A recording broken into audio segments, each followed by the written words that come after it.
झटपट सा सैंडविच जिसे बनाने में हमें सिर्फ 5 से 7 मिनट का टाइम लगेगा और खाने में ये बहुत ही टेस्टी बनता है। बाहर से एकदम क्रिस्पी और अंदर से क्रीमी जूसी। तो इसे बनाने के लिए सबसे पहले एक बोल में हम अपनी सारी सब्जियों को मिक्स कर लेंगे।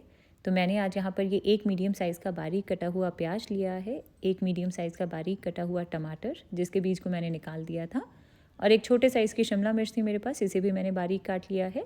आप चाहें तो इसमें अपनी मनपसंद कोई भी और सब्ज़ी डाल सकते हैं। और साथ में अब हम इसमें सीजनिंग डालेंगे। तो तकरीबन 1 छोटा चम्मच मैं इसमें ऑरिगेनो डाल रही हूँ, और साथ में डालेंगे टेस्ट के अकॉर्डिंग या आधा छोटा चम्मच नमक और 1/4 छोटा चम्मच काली मिर्च का पाउडर। आप चाहें तो इसमें रेड चिली फ्लेक्स भी डाल सकते हैं। तो बस इसे अच्छे से मिक्स करेंगे और हमारी स्टफिंग तैयार है। और एक साइड पे ना अब मैं एक इंस्टेंट सी सॉस बना रही हूँ। तो उसके लिए एक बोल में मैं यहाँ ले रही हूँ आधा कप मेयोनीज़, और साथ में इसमें डालेंगे 2 बड़े चम्मच टमाटो केचप। आप चाहें तो रेड चिली सॉस भी डाल सकते हैं अगर आपको थोड़ा तीखा पसंद है तो। और साथ में मैं इसमें डाल रही हूँ आधा छोटा चम्मच ऑरिगेनो, और 1/4 छोटे चम्मच से भी ना थोड़ा सा कम नमक डाल देंगे। तो इसे अब हम मिक्स करेंगे और इसी के साथ हमारी ये झटपट सी बनने वाली मेयो सॉस तैयार है। तो अब हम अपना सैंडविच बनाएंगे। उसके लिए मैंने यहाँ ये ब्राउन ब्रेड की स्लाइसेस ली हैं। आप वाइट ब्रेड या मल्टीग्रेन जो भी आपको पसंद हो वो यूज़ कर सकते हैं। तो सबसे पहले एक ब्रेड स्लाइस के ऊपर हम थोड़े लेट्यूस लीव्स रखेंगे। ये ऑप्शनल है, अगर आपके पास ये नहीं है तो आप इसे स्किप कर सकते हैं। और इसके ऊपर अब मैं ड्रिजल करूँगी थोड़ी सॉस। तो मैंने इसे पाइपिंग बैग में फिल कर लिया, और काफ़ी सारी सॉस डाल देंगे हम इसके ऊपर। और इसके ऊपर जाएगा अपना ये सब्जियों का मिक्सचर जो हमने अभी तैयार की थी। और फिर इसके ऊपर रखिए एक चीज़ स्लाइस। इसकी जगह चाहें तो आप प्रोसेस चीज़ की क्यूब को ग्रेट करके भी डाल सकते हैं, या चाहें तो आप इसे स्किप भी कर सकते हैं। और दूसरी ब्रेड स्लाइस के ऊपर अब मैं थोड़ा बटर लगा रही हूँ। तो बस अब हम इसके साथ इसे कवर करेंगे और अब हम इसे सेक लेंगे। तो मैं आज यहाँ इसे ग्रिल पैन के ऊपर सेक रही हूँ, आप नॉर्मल तवे के ऊपर भी सेक सकते हैं इसे। तो सबसे पहले थोड़ा बटर लगाएंगे, इसे थोड़ा मेल्ट होने देंगे, और फिर इसके ऊपर रखेंगे अपना ये सैंडविच, और इसे अब हम मीडियम फ्लेम के ऊपर सेक लेंगे। हल्का हल्का प्रेस करेंगे ताकि ये अच्छे से क्रिस्पी और गोल्डन ब्राउन हो जाए। तो जब थोड़ा सा सिक जाएगा तब हम इसके ऊपर की साइड पे भी थोड़ा बटर लगा देंगे इस तरह से, और फिर इसकी साइड को पलट लेंगे और इसी तरह से दूसरी साइड से भी सेक लेंगे इसे। तो थोड़ी देर तक इसे दूसरी साइड से भी सेक लिया मैंने, और इसी के साथ अब हमारा ये सैंडविच बिल्कुल तैयार है। इसी तरह से हम अपने बाकी के सैंडविचेस बना लेंगे, और इतने से मिक्सचर में मैंने आज यहाँ ये 4 सैंडविच बनाए हैं। तो चलिए, सैंडविच तो अब हमारा तैयार है। अब हम इसे कट कर लेंगे और इसे सर्व करेंगे। बाहर से ये बहुत ही क्रिस्पी बनता है और अंदर से एकदम जूसी स्टफिंग, बहुत ही ज़्यादा टेस्टी लगता है। हम बनाएंगे क्रिस्पी पनीर चीज़ी रैप्स, और आज हम इसे टिकटॉक ट्रेंडिंग रैप स्टाइल में बनाएंगे। खाने में तो ये बहुत ही ज़्यादा टेस्टी लगते हैं, बट देखने में आप देख रहे हैं कि कितने यमी लग रहे हैं ये। तो चलिए फटाफट से रेसिपी को शुरू करेंगे। तो इसे बनाने के लिए सबसे पहले हम अपने टॉर्टियास यानी कि रैप के लिए डो तैयार कर लेंगे। तो एक बोल में मैं यहाँ ले रही हूँ 1 कप मैदा। आप चाहें तो इसकी जगह गेहूं का आटा भी ले सकते हैं, या फिर दोनों को मिक्स करके भी यूज़ कर सकते हैं। तो इस मैदे के साथ सबसे पहले मैं इसमें डाल रही हूँ 1/3 छोटा चम्मच चीनी, 1/3 छोटा चम्मच बेकिंग पाउडर, और इन ड्राई इंग्रेडिएंट्स को थोड़ा मिक्स कर लेंगे। और अब हम इसमें डालेंगे 1 बड़ा चम्मच देसी घी। आप चाहें तो बटर भी डाल सकते हैं। तो पहले इस मैदे में घी को अच्छे से मिक्स करेंगे, और इसके बाद अब मैंने यहाँ थोड़ा सा गर्म पानी लिया है, और इस गर्म पानी को ना अब हम थोड़ा थोड़ा करके इसमें ऐड करेंगे और इसका आटा बना लेंगे। इसका जो डो है वो बिल्कुल रोटी की तरह नरम रखना है हमें। तो बस मैंने इसे गूंथ लिया है, और आप देख रहे हैं कि कितना नरम डो रखा है, बिल्कुल जैसे हम रोटी के लिए बनाते हैं, बिल्कुल वैसे ही रखना है इसे हमें। और इतने से डो को बनाने के लिए जो आधा कप पानी मैंने लिया था वो मैंने इसमें सारा डाल लिया है। ये आप अपनी ज़रूरत के अकॉर्डिंग भी रख सकते हैं। तो बस अब हम अपने इस आटे को 1 से 2 मिनट तक अच्छे से नीड करेंगे, और इसे इस तरह से गूंथने के बाद अब हम इसे किसी भी गीले कपड़े से ढक के आधे घंटे के लिए रेस्ट करने के लिए रख देंगे। और तब तक हम अपनी पनीर की तैयारी कर लेंगे। तो उसके लिए एक बोल में मैं यहाँ ले रही हूँ 1/4 कप मैदा, और साथ में डाल रही हूँ 1/4 कप कॉर्नफ्लावर। आप चाहें तो सिर्फ मैदा भी यूज़ कर सकते हैं।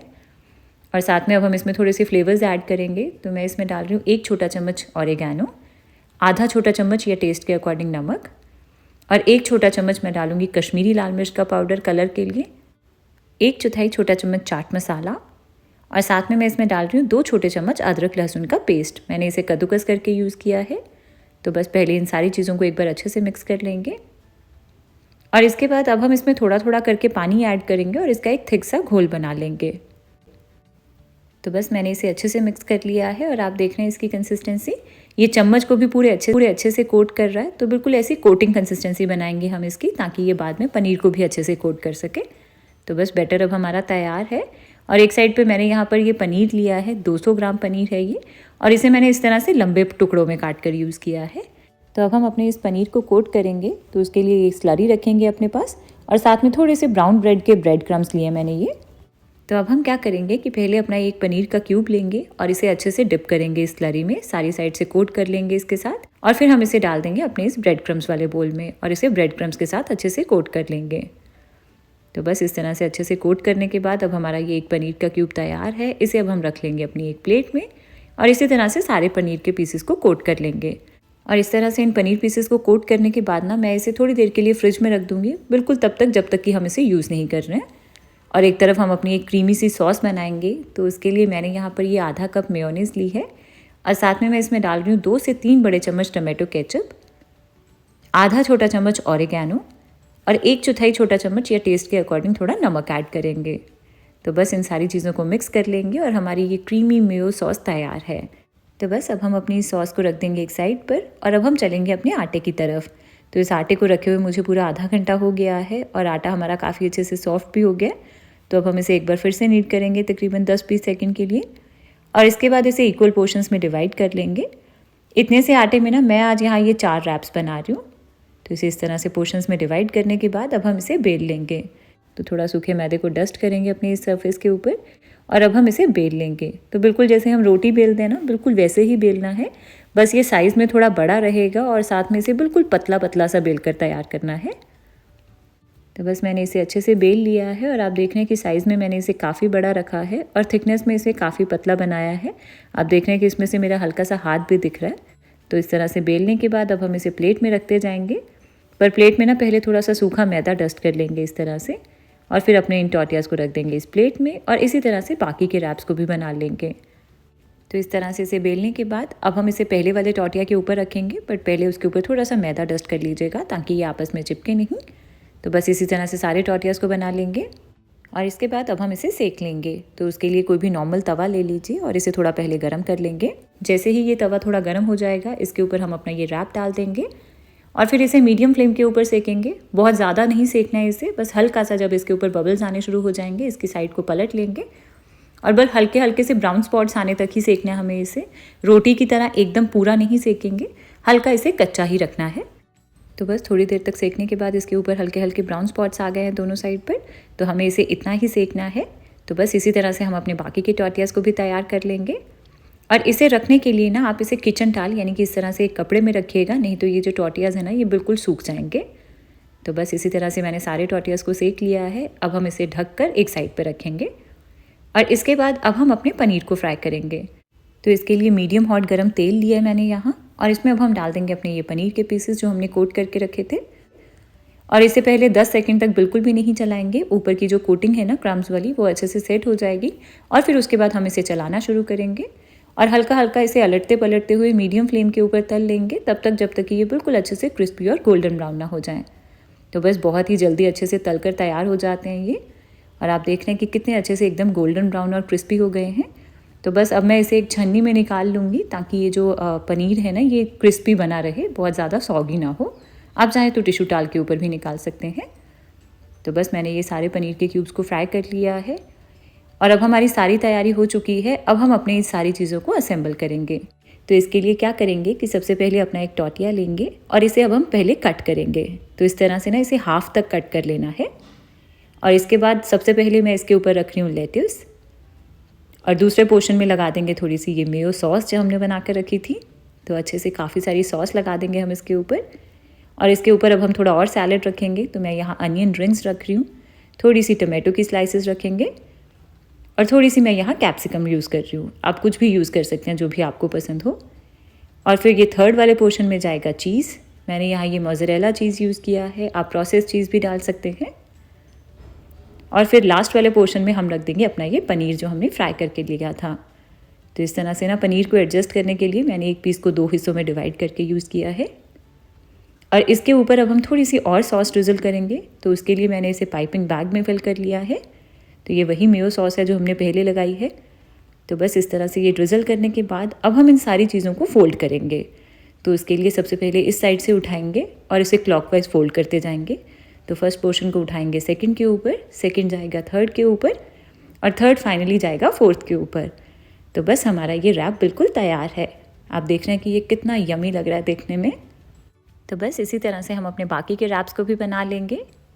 और इतनी सी क्वांटिटी में मैंने आज यहाँ ये 4 रैप्स बनाए हैं। तो बस इस तरह से इन रैप्स को बनाने के बाद अब हम इन्हें सेक लेंगे।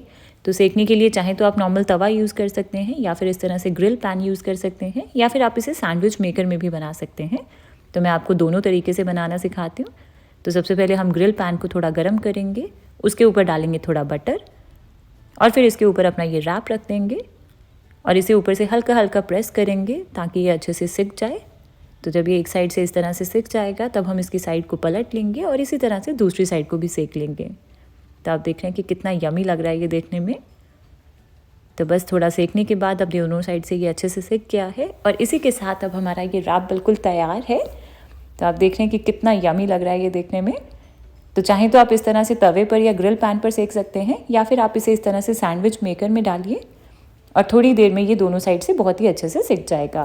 तो थोड़ी देर में ये अच्छे से सिक गया है, चीज़ भी बिल्कुल अच्छे से मेल्ट हो गया है और बाहर से ये एकदम क्रिस्पी है, अंदर से एकदम चीज़ी क्रीमी, बहुत ही ज़्यादा यमी बनता है ये। आज हम बनाएंगे एक बहुत ही सॉफ्ट स्पॉन्जी सब्जियों से भरी हुई इडली। तो आप देख रहे हैं कि कितनी वाइब्रेंट लग रही है ये देखने में, एकदम कलरफुल है ये और बहुत ही ज़्यादा टेस्टी बनती है। और आज की इस रेसिपी में हम इसे 2 तरह से बनाएंगे, एक नॉर्मल इडली मोल्ड में और एक बिना किसी इडली मोल्ड आप इसे घर की नॉर्मल कढ़ाई में कैसे बना सकते हैं वो तरीका भी मैं आपके साथ शेयर करूँगी। तो इसे बनाने के लिए सबसे पहले एक बोल में मैं यहाँ ले रही हूँ 1 कप सूजी और मैंने यहाँ ये मेजरिंग कप्स यूज़ किए हैं। बट अगर आपके पास ऐसे कप्स नहीं हैं तो आप अपने घर की कोई भी नॉर्मल कप या कटोरी ले लीजिए और उसी से ही सारी मेजरमेंट्स करिए। तो इस कप से जिससे हमने सूजी मेजर की थी उसी के अकॉर्डिंग मैंने इसमें डाला 3/4 कप दही और साथ में इसमें 1.5 छोटा चम्मच नमक ऐड कर रही हूँ मैं यहाँ। आप अपने टेस्ट के अकॉर्डिंग रख सकते हैं इसे। और 1/4 छोटे चम्मच से थोड़ी सी कम हल्दी ऐड करेंगे, ये बहुत ही अच्छा कलर ऐड करेगी हमारी इडली में। ध्यान रखिए कि बहुत ज़्यादा हल्दी हमें इसमें बिल्कुल भी नहीं डालनी है, नहीं तो ना इसके ऊपर रेड रेड स्पॉट्स आ जाएंगे, वो बिल्कुल भी अच्छे नहीं लगेंगे। तो बस इसे अच्छे से मिक्स कर लेंगे। और आप देख रहे हैं कि ये जो बैटर है ये अभी बहुत ज़्यादा थिक है, तो अब हम इसमें पानी डालेंगे। तो जिस कप से हमने सूजी और दही को मेजर किया था उसी में ही मैंने आधा कप पानी लिया है और इसे हम थोड़ा थोड़ा करके इसमें ऐड करेंगे और इसका बैटर बना लेंगे। इसमें जो पानी की क्वांटिटी है ये आपकी दही की थिकनेस के ऊपर भी डिपेंड करेगी। अगर दही ज़्यादा पतली है तो पानी थोड़ा कम भी यूज़ हो सकता है। तो बस बैटर अब हमारा तैयार है और ये जो आधा कप पानी मैंने लिया था उसमें से थोड़ा सा पानी मेरे पास बच गया इसमें, तो तकरीबन 1/3 कप पानी ऐड किया मैंने इसमें। तो बस अब हम अपने इस बैटर को 15-20 मिनट के लिए ढक के रेस्ट करने के लिए रख देंगे ताकि जो सूजी है ये अच्छे से पानी को अब्जॉर्ब करके फूल जाए। और तब तक हम अपने इडली वाले मोल्ड को तैयार कर लेंगे। तो उसके लिए ये जो मोल्ड आते हैं इस तरह से मैं ये यूज़ कर रही हूँ। बट अगर आपके पास ये मोल्ड नहीं है तब भी मैं आपको एक दूसरा तरीका भी बताऊँगी कि आप बिना किसी मोल्ड के किस तरह से बना सकते हैं। तो पहले देखेंगे ये मोल्ड वाली इडली। तो इसके लिए इस तरह से इन मोल्ड्स को लेंगे और इसे अच्छे से ऑयल से ग्रीस कर लेंगे ताकि इडली को बाद में डीमोल्ड करना ईजी हो। और इसके बाद इडली वाला मोल्ड लेंगे और इसमें हम डाल देंगे पानी। तो तकरीबन 1.5 गिलास पानी डाल दिया मैंने इसमें और इसे ऊपर से ढक के पानी में हाई फ्लेम के ऊपर उबाल आने देंगे। और इधर ये जो बैटर हमने रेस्ट करने के लिए रखा था इसे रखे हुए पूरे 20 मिनट हो गए हैं। तो आप देख रहे हैं कि जो सूजी थी इसने पानी को अच्छे से अब्जॉर्ब कर लिया है और ये जो बैटर है ये थिक हो गया है। तो बस अब हम अपने इस बैटर में ना थोड़ा और पानी डालेंगे और इसकी कंसिस्टेंसी को एडजस्ट करेंगे पहले। तो मैं इसमें तकरीबन 3 से 4 बड़े चम्मच पानी और डाल रही हूँ और इसे अच्छे से मिक्स कर लेंगे। तो तकरीबन मैंने आज यहाँ ये आधा कप पानी पूरा यूज़ कर लिया है। आप अपनी ज़रूरत के अकॉर्डिंग ऐड कर सकते हैं इसे। तो बस बैटर अब हमारा तैयार है और आप देख रहे हैं इसकी कंसिस्टेंसी। तो बस बिल्कुल ऐसा बैटर को बनाएंगे, बहुत ज़्यादा पतला इसे नहीं कर लेना है बिल्कुल भी। तो बस इस तरह से ये बैटर को बनाने के बाद अब हम इसमें सब्जियां डालेंगे। तो सबसे पहले मैंने यहाँ ये 1 बारीक कटी हुई हरी मिर्ची ली है, इसे हम डाल देंगे। अगर आप बच्चों के लिए बना रहे हैं तो इसे अवॉइड कर सकते हैं। और सब्जियों में मैंने यहाँ ये 4 बड़े चम्मच बारीक कटा हुआ प्याज लिया है, 4 बड़े चम्मच बारीक कटी हुई शिमला मिर्च और 4 बड़े चम्मच मैंने यहाँ उबले हुए कॉर्न्स लिए हैं। ये मेरे घर में सबको बहुत ही ज़्यादा पसंद है, बट अगर आपके पास ये अवेलेबल नहीं है या आपको पसंद नहीं है तो आप इसे स्किप कर सकते हैं। और 2 बड़े चम्मच मैंने यहाँ बारीक कटा हुआ टमाटर लिया है, इसके बीज को मैंने हटा दिया था।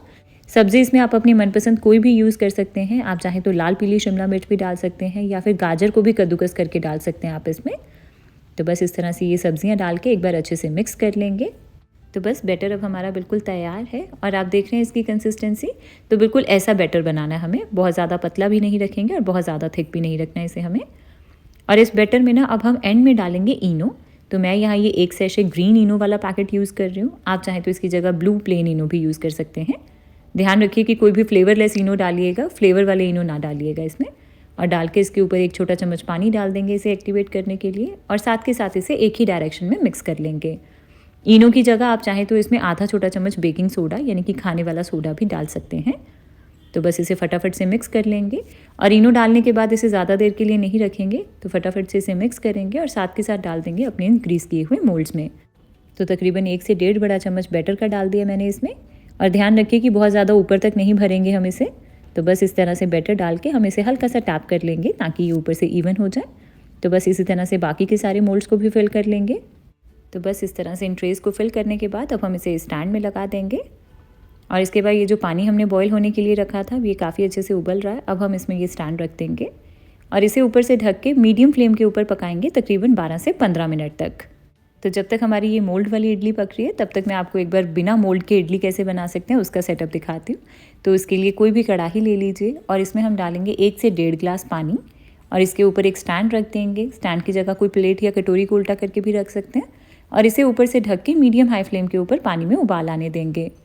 और एक तरफ हम अपने इडली बैटर को फिल करने के लिए मोल्ड को तैयार करेंगे। तो उसके लिए मैंने यहाँ ये स्टील की कटोरियाँ ली हैं। तो जो भी नॉर्मल घर में कटोरी यूज़ करते हैं आप स्टील की खाना खाने के लिए, उसी में आज हम अपनी इडली बनाएंगे। तो इस कटोरी को भी पहले उसी तरह से ऑयल से अच्छे से ग्रीस कर लेंगे जैसे हमने अपनी इडली मोल्ड को किया था। तो बस इस तरह से ग्रीस करने के बाद अब हम इसमें अपना ये इडली का बैटर डाल देंगे। तो बहुत ज़्यादा फिल नहीं करूँगी मैं इसे, और इसे डाल के हल्का सा टैप कर लेंगे। तो बस इस तरह से ये 3 कटोरियों को फिल कर लिया मैंने इसके साथ। और इधर ये जो पानी हमने बॉईल होने के लिए रखा था अब ये भी काफ़ी अच्छे से उबल रहा है। अब हम इसके ऊपर रख देंगे एक प्लेट। तो कोई भी प्लेट या थाली रख दीजिए, और इसके ऊपर अब हम अपनी ये तैयार की हुई कटोरियाँ रख देंगे। तो जितनी भी जगह है आपकी कढ़ाई में उतनी आप कटोरी रख सकते हैं एक टाइम में, और इसे भी ऊपर से ढक देंगे और इसी तरह से इसे मीडियम फ्लेम के ऊपर पकाएंगे तकरीबन 12 से 15 मिनट तक। और बस यहाँ हमें एक चीज़ का ध्यान रखना है कि ये जो ढक्कन जिससे हमने अपनी कढ़ाई को ढका है ना, ये पूरे अच्छे से फिट होना चाहिए इसके ऊपर, इसमें से साइड से स्टीम ना निकले। अगर आपको लग रहा है कि ये पूरे अच्छे से फिट नहीं हो रहा है तो इसके ऊपर कोई भी भारी चीज़ रख दीजिए ताकि जो स्टीम है ना ये साइड से बाहर ना आए। तो बस अब हम इसे इस तरह से पकने देंगे। और इधर ये जो इडली मोल्ड में हमने इडली को पकने के लिए रखा था इसे रखे हुए पूरे 12 मिनट हो गए हैं। अब हम इसे एक बार चेक कर लेंगे। तो आप देख रहे हैं कि इडली काफ़ी अच्छे से फूल गई है, बहुत ही अच्छी लग रही है ये। अंदर से इसे अच्छे से चेक कर लेंगे। तो उसके लिए कोई भी टूथपिक या नाइफ़ को सेंटर में इस तरह से इंसर्ट करेंगे। तो आप देख रहे हैं कि ये बिल्कुल क्लियर आ रही है, इसका मतलब है कि हमारी इडली बिल्कुल अच्छे से पक गई है। अगर आपके टूथपिक पे अभी भी थोड़ा सा बैटर लग के आए तो आप इसका मतलब है कि इडली अभी थोड़ी कच्ची है, तो आप इसे थोड़ी और देर तक भी पका सकते हैं। तो बस गैस को अब हम बंद कर देंगे और इस मोल्ड को इसी तरह से थोड़ी देर के लिए मैं रख दूँगी ताकि ये थोड़ा सा ठंडा हो जाए, फिर हम अपनी इडली को डीमोल्ड करेंगे। तो इधर हमने ये जो कढ़ाई में इडली बनने के लिए रखी थी इसे भी रखे हुए पूरे 12 मिनट हो गए हैं। इसे भी हम एक बार चेक कर लेंगे। आप देख रहे हैं कि इडली कितने अच्छे से फूल गई है, बहुत ही ज़्यादा टेस्टी लग रही है ये देखने में। और इसे भी एक बार टूथपिक या किसी नाइफ से चेक कर लेंगे। तो आप देख रहे हैं कि टूथपिक बिल्कुल क्लियर है, इसका मतलब है कि हमारी ये इडली भी अच्छे से पक गई है। तो आपने देखा कि कितना आसान है इसे बिना किसी मोल्ड के बनाना, और सच मानिए ये वाली इडली ज़्यादा अच्छी लगती है देखने में। तो बस अब हम इसे भी थोड़ी देर के लिए रख देंगे ताकि ये अच्छे से ठंडी हो जाए, फिर हम इसे डीमोल्ड करेंगे। तो थोड़ी देर के बाद अब हमारी ये इडली थोड़ी सी ठंडी हो गई है। अब हम इसे केयरफुली निकाल लेंगे। तो आप देख रहे हैं कि ये कितनी यमी लग रही है देखने में, बहुत ही ज़्यादा एकदम कलरफुल बनी है ये। तो बस अब हम अपनी इस इडली को डीमोल्ड करेंगे। तो उसके लिए मैं चाकू यूज़ कर रही हूँ, आप चाहें तो कोई चम्मच की बैक साइड से भी इसे डीमोल्ड कर सकते हैं। तो अब हम क्या करेंगे कि चाकू से ना इसकी पहले साइड्स को इस तरह से अलग कर लेंगे। तो बस बहुत ही आसानी से हमारी ये जो इडली है अलग हो जाएगी इस ट्रे से। तो बस इस तरह से ये बाहर आ जाएगी, और ये ट्रे में भी बिल्कुल भी नहीं लगती है, बड़ी आसानी से बाहर आ जाती है ये। तो इसका टेक्सचर देख रहे हैं आप कि जो इडली है ये कितनी ज़्यादा एकदम जालीदार बनी है। इसके टेक्सचर से ही आपको पता चल रहा होगा कि ये बहुत ही सॉफ्ट और एकदम स्पॉन्जी बनी है। तो बस हमारी ये इडली बिल्कुल तैयार है। अब हम इसे रखते जाएंगे एक प्लेट में और इसी तरह से सारी इडली को निकाल लेंगे। तो है ना बहुत ही आसान इसे बनाना। तो अब हम चलते हैं अपनी ये कढ़ाई वाली इडली के पास। तो ये जो इडलियाँ हमने कढ़ाई में बनाई थी ये भी अब बिल्कुल अच्छे से ठंडी हो गई हैं। तो अब हम इसे भी निकाल लेंगे। तो इसके लिए पहले साइड्स को चाकू से इस तरह से अलग कर लेंगे, और इसके बाद अपनी किसी भी बोर्ड या प्लेट के ऊपर इस कटोरी को उल्टा करेंगे। तो बस इसे इस तरह से 1-2 बार टैप करेंगे और ये बड़ी आसानी से बाहर आ जाएगी। तो इसी के साथ तैयार है हमारी ये बिना मोल्ड की कढ़ाई में बनी हुई इडली। तो आप देख रहे हैं इसका टेक्सचर भी बिल्कुल उसी तरह से जालीदार है, बहुत ही सॉफ्ट और एकदम स्पॉन्जी है, एकदम फूल कर तैयार हो गई है ये। तो दोनों ही इडली बहुत ही ज़्यादा अच्छे से सॉफ्ट, स्पॉन्जी और बहुत ही टेस्टी बनती हैं। आप चाहें तो इसे मोल्ड में बनाइए या फिर इस तरह से बिना मोल्ड के घर की कढ़ाई में। तो इसी के साथ तैयार है हमारी ये सब्जियों से भरी हुई एकदम कलरफुल इडली। तो इस इडली को चाहें तो आप सांभर के साथ सर्व करें या फिर कोकोनट चटनी के साथ या फिर सिंपल टमाटो केचप के साथ भी अगर सर्व करेंगे, ये सबको तब भी बहुत पसंद आएगी। तो अंदर से देख रहे हैं आप कि कितनी ज़्यादा सॉफ्ट और एकदम मॉइस्ट बनी है हमारी ये इडली। तो है ना बहुत ही आसान और इंटरेस्टिंग सी रेसिपी। आज हम बनाएंगे एक बहुत ही टेस्टी वेज मुगलई पराठा, और इसे हम तलेंगे नहीं, इसे हम नॉर्मल तवे के ऊपर बनाएंगे, वो भी बहुत ही कम तेल में। और एकदम सिंपल से सामान से बनने वाले ये पराठे बहुत ही ज़्यादा टेस्टी बनते हैं। तो चलिए फटाफट से रेसिपी को शुरू करेंगे। तो सबसे पहले हम अपने पराठे के लिए डो बनाकर तैयार कर लेंगे। तो एक बोल में मैं यहाँ ले रही हूँ 1 कप मैदा। आप इसकी जगह गेहूँ का आटा भी ले सकते हैं। और साथ में अब हम इसमें डालेंगे 3/4 छोटा चम्मच या फिर टेस्ट के अकॉर्डिंग नमक। आधा छोटा चम्मच बेकिंग पाउडर डाल रही हूँ मैं इसमें। इसकी जगह चाहें तो आप इसमें थोड़ा सा बेकिंग सोडा भी डाल सकते हैं। और 1 छोटा चम्मच पिसी हुई चीनी, आप नॉर्मल चीनी भी डाल सकते हैं, इससे थोड़ा कलर अच्छा आ जाएगा हमारे इस पराठे में। तो इन ड्राई इंग्रेडिएंट्स को थोड़ा मिक्स करेंगे। और अब मैं ना इसमें 2 बड़े चम्मच तेल ऐड कर रही हूँ। नॉर्मल रिफाइंड ऑयल है ये। तो पहले मैदे को अच्छे से तेल के साथ मिक्स कर लेंगे और फिर हम इसमें हल्का गर्म पानी लेंगे और इस पानी को ना थोड़ा थोड़ा करके इसमें डाल के इसका एकदम नरम डो बना लेंगे, बिल्कुल रोटी की तरह। तो डो मैंने बना लिया है और आप देख रहे हैं कि कितना नरम रखा है मैंने इसे। तो बिल्कुल ऐसा डो बनाना है हमें। और अब हम अपने इस डो को ना थोड़ा नीड करेंगे, यानी कि मथ लेंगे तकरीबन 1-2 मिनट तक। तो इसे अच्छे से मथने के बाद अब हमारा ये डो बिल्कुल तैयार है और आप देख रहे हैं कि कितना नरम है ये। तो अब हम इसे इस तरह से हल्का फोल्ड करके इसी बोल में रख देंगे। ऊपर से हल्का ऑयल से चिकना कर देती हूँ मैं, ताकि ये ड्राई ना हो। और अब हम इसे ढक के 15-20 मिनट के लिए रेस्ट करने के लिए रख देंगे। और तब तक हम अपने पराठे के लिए स्टफिंग तैयार करेंगे। तो एक पैन में मैं यहाँ ले रही हूँ 2 बड़े चम्मच तेल। तेल को थोड़ा गर्म करेंगे और फिर गैस की फ्लेम को बिल्कुल लो रखेंगे और इसमें डाल रही हूँ 1 छोटा चम्मच जीरा। इसे हल्का सा क्रैकल होने देंगे और फिर इसमें डाल देंगे अदरक और ये हरी मिर्ची। तो 1 इंच अदरक का टुकड़ा लिया मैंने, इसे मैंने कद्दूकस कर लिया है। और एक बारीक कटी हुई हरी मिर्ची है। इसे कुछ सेकंड तक सौटे करेंगे, 10-20 सेकंड्स के लिए। और फिर इसमें मैं डाल रही हूँ प्याज। वैसे हम इसमें बहुत सारी सब्जियाँ डालेंगे, बट सबसे पहले डालेंगे प्याज। तो एक मीडियम साइज़ का प्याज लिया मैंने यहाँ और इसे बहुत बारीक काट लिया है। और इस प्याज को ना अब हम मीडियम फ्लेम के ऊपर 1-2 मिनट तक पकाएंगे, हल्का सा ट्रांसलूसेंट होने तक। तो प्याज अब थोड़ा ट्रांसलूसेंट हो गया है, बहुत ज़्यादा नहीं पकाना है इसे, बस हल्का सा ही पकाएंगे। और अब हम इसमें बाकी की सब्जियां डाल देंगे। तो मैंने यहाँ पर ये बारीक कटी हुई गोभी ली है, थोड़ी बारीक कटी हुई शिमला मिर्च और कद्दूकस करके मैंने यहाँ ये गाजर ली है। सब्ज़ी आप इसमें अपनी मनपसंद कोई भी डाल सकते हैं, जो भी आपको पसंद हो। और इन सब्जियों को ना अब थोड़ा जल्दी पकाने के लिए मैं इसमें थोड़ा नमक ऐड कर रही हूँ, तकरीबन आधा छोटा चम्मच। तो इसे भी मिक्स कर लेंगे और इन सब्जियों को अब हम ढक के मीडियम फ्लेम के ऊपर थोड़ा पकने देंगे। तो तकरीबन 2-3 मिनट तक पकाया मैंने इन सब्जियों को। और क्योंकि ये सब्जियां जो है ना ये बहुत बारीक कटी हुई हैं, तो इसलिए ये बहुत ही जल्दी पक जाती हैं। आप इसे एक बार चेक भी कर सकते हैं। तो आप देख रहे हैं कि गोभी बिल्कुल अच्छे से पक गई है, बहुत ही जल्दी पक जाती हैं ये सारी सब्जियां। तो चलिए अब हम एक बार गैस की फ्लेम को लो करेंगे और इसमें हम अपने सूखे मसाले ऐड करेंगे। तो मैं इसमें डाल रही हूँ 3/4 छोटा चम्मच कश्मीरी लाल मिर्च का पाउडर। ये कलर बहुत अच्छा देगी। आप नॉर्मल लाल मिर्च भी डाल सकते हैं, बट उसकी क्वांटिटी को थोड़ा ध्यान से डालिएगा। 1 छोटा चम्मच धनिया पाउडर, आधा छोटा चम्मच हल्दी पाउडर, 1/4 छोटा चम्मच मैं इसमें डाल रही हूँ गरम मसाला। ये मेरा घर का बना हुआ गरम मसाला है। और आधा छोटा चम्मच आमचूर पाउडर। और चटपटे फ्लेवर के लिए ना मैं इसमें 1 छोटा चम्मच चाट मसाला ऐड कर रही हूँ। और साथ में हम इसमें थोड़ा और नमक डालेंगे। तो तकरीबन आधे छोटे चम्मच से थोड़ा सा ज़्यादा नमक डाला है मैंने इस टाइम, बट आप ध्यान से डालिएगा क्योंकि सब्ज़ी में हमने पहले भी नमक ऐड किया था। तो बस इन सारी चीज़ों को एक बार अच्छे से मिक्स कर लेंगे और इसे लो फ्लेम के ऊपर 1 मिनट तक पकाएंगे। और इसके बाद अब मैं इसमें थोड़े आलू डाल रही हूँ। तो तकरीबन 1 मीडियम साइज़ का आलू लिया मैंने यहाँ और इसे मैंने अच्छे से मैश कर लिया था। और इसी के साथ ना मैंने यहाँ पर थोड़ा सा पनीर भी लिया है, तकरीबन 50-60 ग्राम, और इसे कद्दूकस कर लिया है। मुझे पनीर थोड़ा ज़्यादा पसंद है तो मैंने इसकी क्वांटिटी ऐड कर दी है। आप चाहें तो इसे स्किप भी कर सकते हैं। तो इसे भी डाल के इन सारी चीज़ों को बस एक बार अच्छे से मिक्स कर लेंगे। और इसे मिक्स करते हुए ना आप इसे साथ के साथ मैश भी करते जाइएगा, ताकि आलू में कोई भी बड़े चंक्स ना हो। तो बस इस तरह से अच्छे से मैश करते हुए हम इसे मीडियम फ्लेम के ऊपर सिर्फ 1-2 मिनट तक और पका लेंगे। और एंड में ना अब मैं इसमें थोड़ा सा बारीक कटा हुआ हरा धनिया डाल रही हूँ, तकरीबन 2 से 3 बड़े चम्मच, और इसे डाल के मिक्स कर लेंगे। तो बस स्टफिंग भी हो गई तैयार। अब हम गैस को बंद कर देंगे और इसे एक साइड पे रख देंगे ताकि ये अच्छे से ठंडी हो जाए। और इधर ये जो आटा हमने रेस्ट करने के लिए रखा था, इसे रखे हुए 15-20 मिनट हो गए हैं। अब हम इसे एक बार फिर से नीड कर लेंगे तकरीबन 10-20 सेकंड के लिए।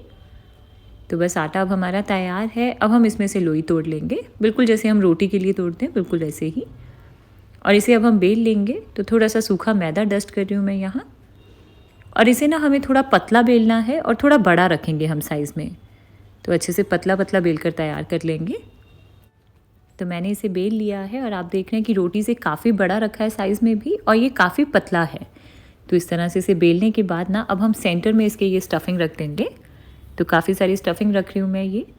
और इस स्टफिंग को ना इस तरह से हल्का हल्का सा फैला लेंगे, ऊपर से हल्का इवन कर लेंगे और सेंटर के पोर्शन में ही रखेंगे इस तरह से। और इसके बाद ना अब हम इस पराठे को फोल्ड करेंगे।